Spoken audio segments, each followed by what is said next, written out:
Assalamualaikum warahmatullahi wabarakatuh. Halo sahabat Jejak Diaspora, selamat datang di Jejak Diaspora Muslim. Kita tetap mempraktekkan social distancing atas anjuran pemerintah dan oleh karena itu, kita akan host Jejak Diaspora Muslim dari rumah masing-masing. Tapi kami tetap akan berbagi cerita dan pengalaman menarik dari para diaspora Muslim di Amerika dan berbagai belahan dunia lainnya. Saya Gendira Pratama di apartemen saya di kota Arlington di negara bagian Virginia. Dan saya Vina Muptadi di rumah saya nih, di living room tepatnya ya, di kota Silver Spring, negara bagian Maryland. Seperti biasa pemirsa, selama setengah jam di bulan Ramadan tahun 2020 ini ya, kita akan menemani Anda pemirsa selama setengah jam menghadirkan kisah-kisah mengenai diaspora Muslim dari Amerika dan juga mancanegara. Seperti apa kisah-kisah inspiratif mereka? Kita awali dulu yuk dengan lihat dulu news highlight yang berikut ini. Ayo bertemu dengan ibu-ibu Indonesia di Montgomery County, negara bagian Maryland yang mengadakan muhadaroh secara online. Komunitas DMV Muslim Mass Project di Amerika Serikat menjahit ribuan masker untuk pekerja esensial. Mengunjungi sebuah toko kue yang halal dan juga kosher. Halo sahabat Jejak Diaspora, semoga ibadah puasa Anda berjalan dengan lancar. Vin, mau nanya nih, karena pandemi COVID-19 ini, apa perbedaan yang paling signifikan antara Ramadan tahun ini dan tahun-tahun sebelumnya?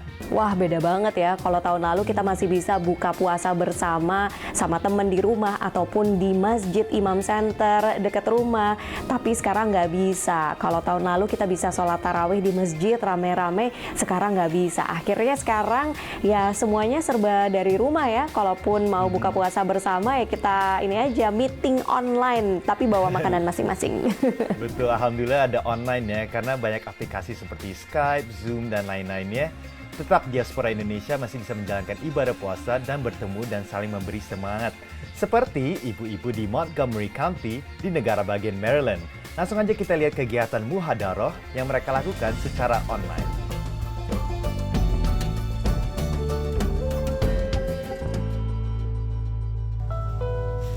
Memasak adalah kegiatan rutin para ibu yang tinggal di Montgomery County, negara bagian Maryland. Sebagian juga menawarkan berbagai masakan khas tanah air ini kepada sesama diaspora Indonesia yang ingin membeli. Namun pagi ini mereka memasak untuk dibagi-bagikan kepada rekan muslimah yang tergabung dalam kelompok pengajian Iqra Learning Center. Kebetulan hari ini saya membuat nasi kuning buat teman-teman yang akan kita bagikan nanti dan akan kita tukar-tukar dengan makanan yang lain. Saya akan memberikan serabi Jawa. Saya membuat rujak serut yang akan didelivery ke rumah Ibu Siti. Menyiapkan makanan halalan Thoyiban atau makanan halal yang bersifat baik menjadi bagian dari acara muhadaroh Iqra Learning Center atau ILC. Diadakan setiap 3 bulan sekali dan dihadiri oleh sekitar 30 anggotanya yang setiap minggu belajar agama Islam di bawah bimbingan Ibu Siti Hafsah, pendirinya. Nah, dengan adanya muhadharah ini mereka tetap bisa mengaji, mereka tetap bisa hafalan, mereka tetap bisa ketemu sama teman-teman yang biasanya ketemu tiap minggu. Nah, dengan adanya gini, ibu-ibu itu keimanannya itu makin bertambah ya. Perintah tinggal di rumah yang diberlakukan di negara bagian Maryland sejak awal April mengubah pertemuan yang biasanya tatap muka menjadi pertemuan daring melalui aplikasi Zoom. Mukanya hampir mirip semuanya ya. Jadi untuk cari mana yang jadi agak tapi seneng juga sih. Jadi bedanya kalau kita tatap muka kan lebih touching karena di depan kita. Tapi kalau di sini tuh rasanya agak jauh. Tetap diadakannya muhadaroh secara online disambut positif oleh Eka Widiawati, salah satu anggotanya. Pengajian itu bagus ya, tetap mengingatkan kita bahwa kita sedang diuji, dicoba sama Allah dengan adanya pandemik ini. Dengan meningkatkan pengajian berarti iman kita juga meningkat. Dari rumah masing-masing, para ibu ini tetap semangat menunjukkan hasil belajar mereka selama ini. Astagfirullah. Melantunkan ayat-ayat Al-Quran, menghafalkan doa, surat-surat, dan ceramah agama. COVID COVID-19 ini cepat berlalu. Selesai muhadaroh, sebagian anggota yang memasak dengan sukarela mengantarkan hasil masakannya ke tempat Bu Siti dan meletakkannya di depan rumah. Siapa aja yang sukarela mau masak, mereka senang dengan senang hati karena kita meskipun di rantauan gini merasa puas kalau kita itu bisa mengasih bagi apa kemampuan kita untuk memasak. Jadi mudah-mudahan suasananya tetap bisa menikmati makanan Indonesia meskipun lockdown. Termasuk Ibu Siti yang senang memasak bakso dan telah menyiapkan dalam sejumlah wadah. Mereka yang mau dipersilahkan mengambilnya sendiri. Tapi untuk yang tak dapat mengambil karena sakit misalnya, makanan akan diantar oleh anggota yang lain. Sehingga dengan tetap memperhatikan anjuran untuk tinggal di rumah dan menjaga jarak, diaspora Muslim Indonesia ini dapat bersama-sama menjalankan ibadah sambil menikmati makanan khas Indonesia, tentunya di rumah masing-masing. Dari Silver Spring, Maryland, tim VOA. Wah, ngeliat makanan-makanan yang disiapin mereka, aduh jadi ngiler lagi. Kelihatannya enak banget ya, Vin. Gara-gara social distancing aku semakin kangen nih sama makanan Indonesia. Justru loh, karena kan kamu sekarang harus lebih banyak di rumah kan, kerja dari rumah, punya banyak waktu tuh untuk belajar masak yang gampang-gampang aja. Nasi goreng kan, habis itu kirim ke rumah saya di Silver Spring ya. Aduh, oke deh, boleh deh aku belajar deh. Oke deh, anyway pemirsa masih banyak cerita menarik lainnya. Jejak Diaspora Muslim akan kembali lagi setelah yang satu ini.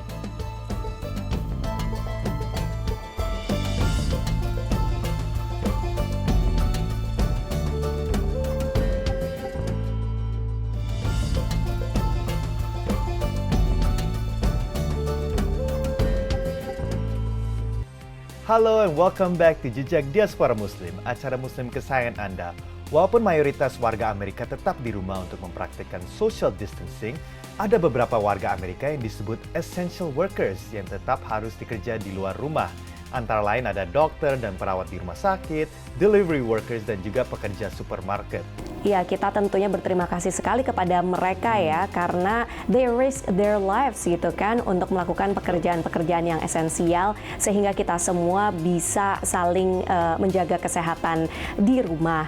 Dan untuk menjaga kesehatan mereka juga nih, sekelompok komunitas muslim ini melakukan inisiatif untuk menjahit sendiri ribuan masker yang kemudian disumbangkan kepada mereka. Nah, saya mewawancarai dua komunitas muslim yang melakukan proyek bagi-bagi masker gratis ini dan berikut liputannya.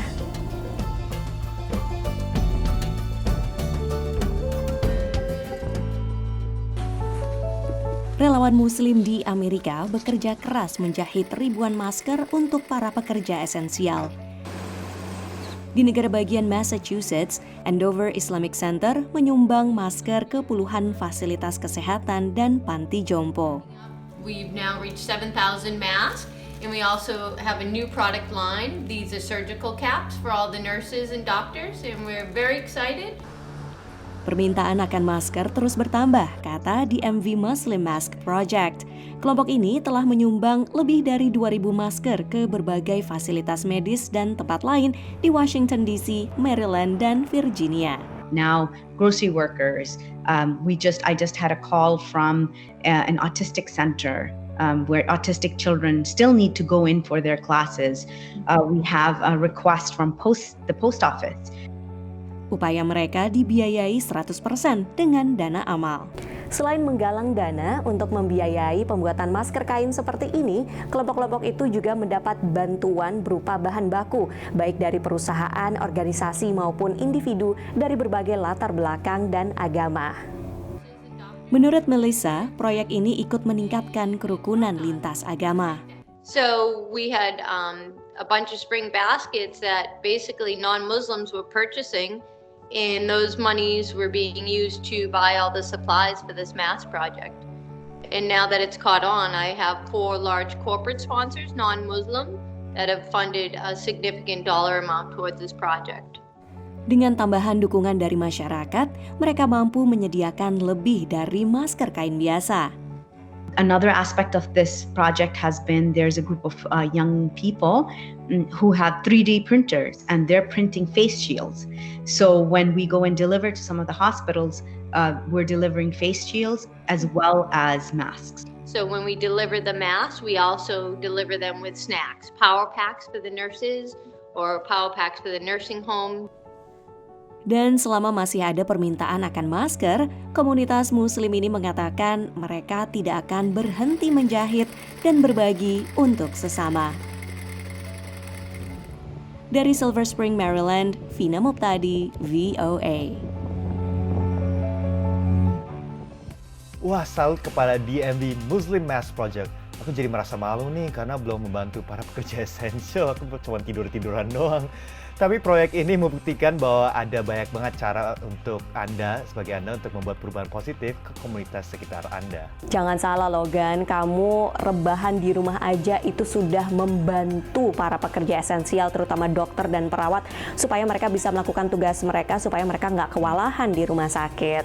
Nah pemirsa, kalau tadi ada inisiatif membuat masker ya, sekarang kita akan melihat inisiatif lainnya yang mempererat hubungan antara warga Amerika dengan pengungsi, khususnya dari Suriah, yaitu dengan jual beli sweets atau makanan manis yang enak banget. Aduh, hati-hati loh, kalau nonton ini dijamin bisa bikin lapar ya. Langsung aja kita lihat liputannya yang kami rekam sebelum pandemi COVID-19.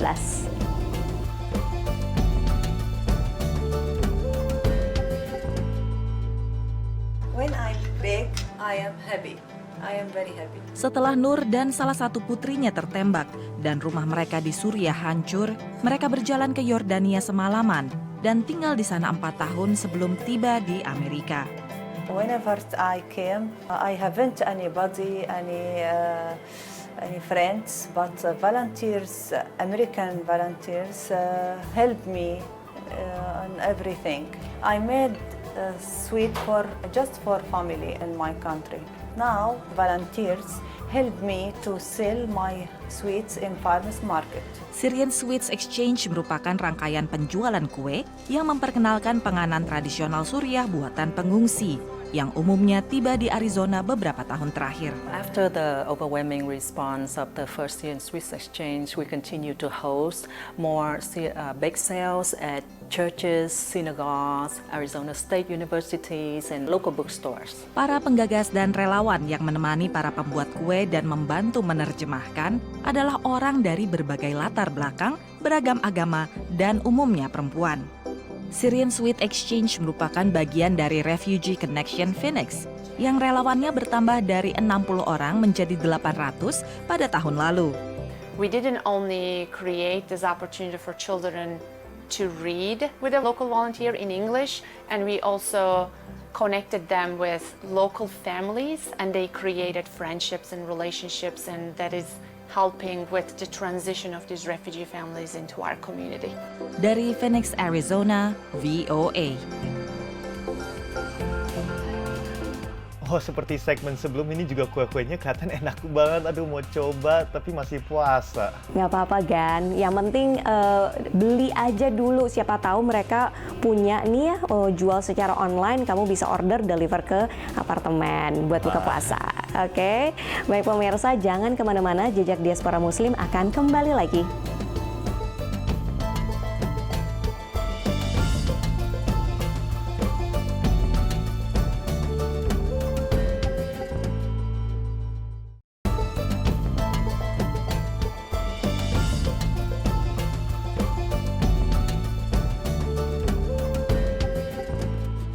Halo pemirsa, kita berjumpa lagi di Jejak Diaspora Muslim yang diantarkan dari rumah kami masing-masing di Amerika Serikat.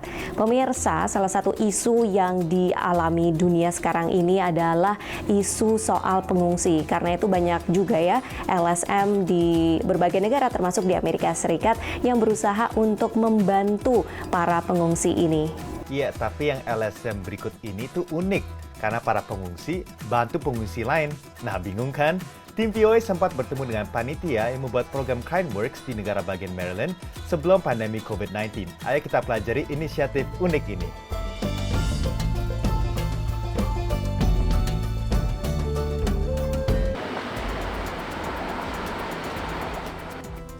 Sahar, 11 tahun, dan saudara-saudaranya tengah menyiapkan apartemen yang akan jadi rumah bagi pengungsi Ethiopia.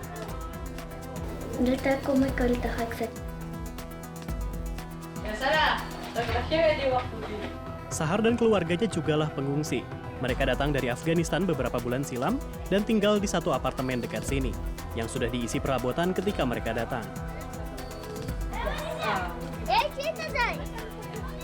Para sukarelawan ini mengatakan ingin membalas budi yang mereka terima.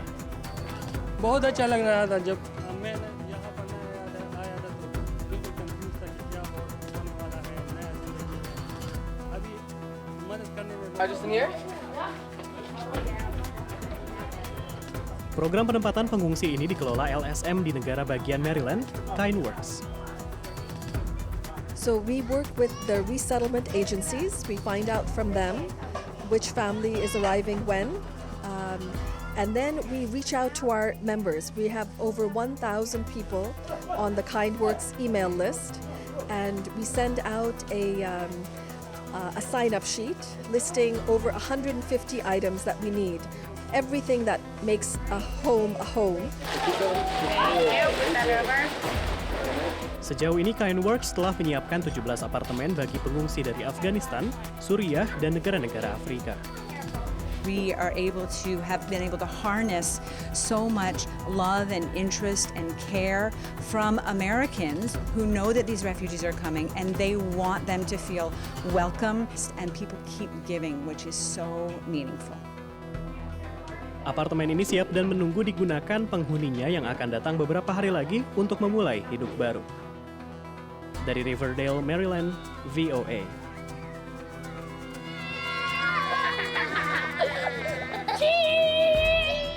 Semoga setelah pemerintah menghentikan social distancing, LSM ini bisa berlanjut dan membantu para pengungsi yang sangat memerlukan support ini. Ini ide yang cukup brilian menurut saya, Vin, karena yang membantu mereka juga sudah berpengalaman dan oleh karena itu mengerti situasi yang dijalankan oleh para pengungsi. Iya, jadi mereka memang sekarang lagi stop untuk isi apartemen, namun kegiatan lain seperti misalnya mengumpulkan dana sumbangan itu masih berjalan.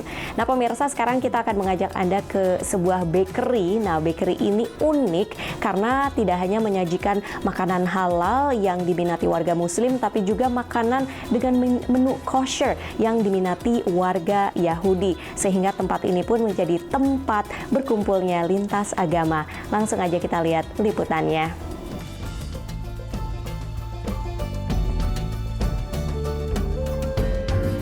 Ketika pemilik Peach Bakery Grand Cafe sebelumnya hendak menjual kafe ini beberapa tahun lalu, kabar itu mengkhawatirkan penduduk di pantai West Hampton yang didominasi warga Yahudi.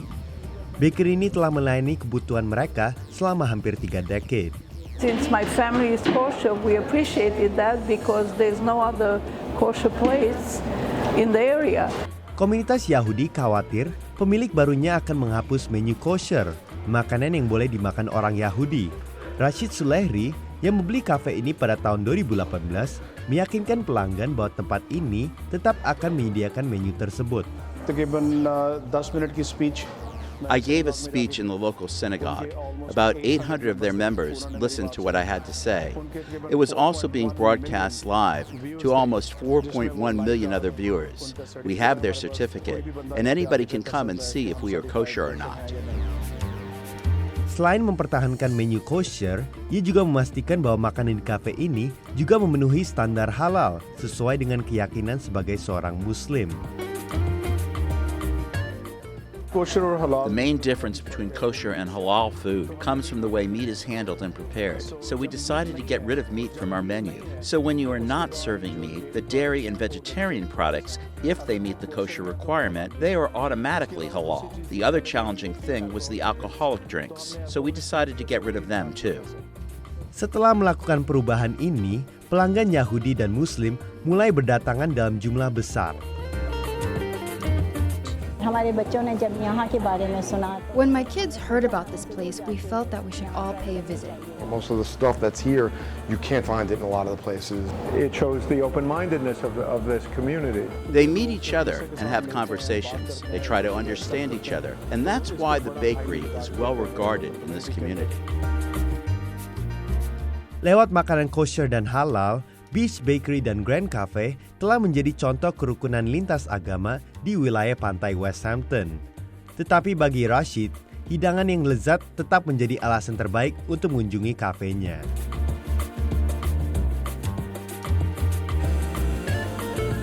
Seperti yang dikatakan oleh pemiliknya, kita disarankan datang bukan karena status kosher atau halal, tapi karena makanan yang lezat.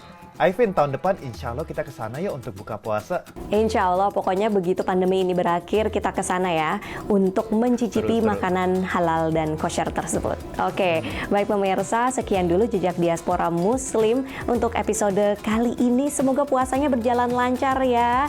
Semoga lancar terus sampai nanti kita ketemu sama Idul Fitri. Akhirnya saya Vina Muptadi dari rumah di kota Silver Spring, negara bagian Maryland. Dan saya Ganira Pratama dari negara bagian Virginia. Selamat berkarya dan menjadi inspirasi bagi kita semua. Assalamualaikum warahmatullahi wabarakatuh.